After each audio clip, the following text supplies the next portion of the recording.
ওমর খানকির পোলা, তুই ঠরস বিল্লালের নিয়ে আবার রোস্ট করলি। তুই আবার বই লেখছস শয়তান ধরার গর্জন। কেন তোর কি মরদে ধরে না? তুই হৃদয় ভাঙ্গার গর্জনের মতো আরেকটা বই লিখতে পারলি না? তোর কেন ঠরস বিল্লালের কপি কইরা শয়তান ধরার গর্জন বানাইতে হবো? এই খানকির বলা হয়েছে থটস অফ লেওরা ভাইয়ের ভক্ত। মাদার চুদের বাচ্চা যে তেরে না হেতেরে গালি দে, ঠিক আছে? হেতে থটস অফ লেওরা ভাইয়ের ভিডিওর ভিতরে এখন ভিউ যায় না, এখন তাহলে উমর আব্বার নাম বেশি খায় আর কি। উমর আব্বার নাম লইছে আর 1.9 মিলিয়ন ভিউজ। হালার পালা বোকা চোদার গোষ্ঠী, বোকা চোদা। তোর বাপ দাদার মারে হুন্দাইছিল না উমরের? না তোর হুন্দাইছে মাদার চোদ। আবার উমর বাইরে লই রোস্ট করস, তোর বাপ দাদার মা রসুদি, তোর রসুদি মাদার চোদ। শালার ঘরে শালা তোর থটস অফ লেওরা ভাইয়ের ভিডিও আর কাজ করে না অনলাইনে কে মাদার চোদ। তো থটস অফ লেওরা ভাই দেখলাম কি হেঁড়া ভাঙা গর্জনের বই কান লেখছে, এটা কেমনে 1000 টাকা? তোর বাপ দাদার মারে হুন্দাইছে নি? এ বোকা চোদার বাচ্চা, মাদার চোদের বাচ্চা।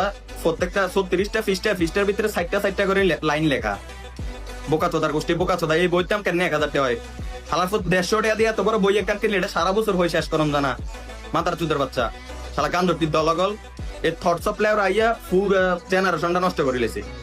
মানে হে ভিডিও বানাইছে ভালো কথা, কিন্তু হে গুণ দে দে যত গান জুটি মান জুটি বোকা চোদা আবাল চোদা আছে সব মানে অনলাইন দ্বারা নষ্ট করে লেছে। যেদিক দিয়ে যাই সেদিক দিয়ে অনুপ্রেরণা, যেদিক দিয়ে যায় সেদিক দিয়ে অনুপ্রেরণা থটস অফ লেওরা ভাই। এই লেওরা ভাইরে আজকে ভরে দিব ওমর ভাইয়ে। আর তোর থটস অফ লেওরা ভাই দেখলাম এই মনিটাইজেশন ছাড়া ইনকাম দেয়া, এডি ওমর ভাই অনেক আগে খাইয়ে আইছে, বুঝছো নি? ওমরের লগে লাগবো না, অডিয়েন্সে তোমাকে ভরে দিব, তোমার লেওরা ভাইরেও ভরে দিব। দিস ইজ ওমর, হ্যাঁ মাথায় সেভ করো।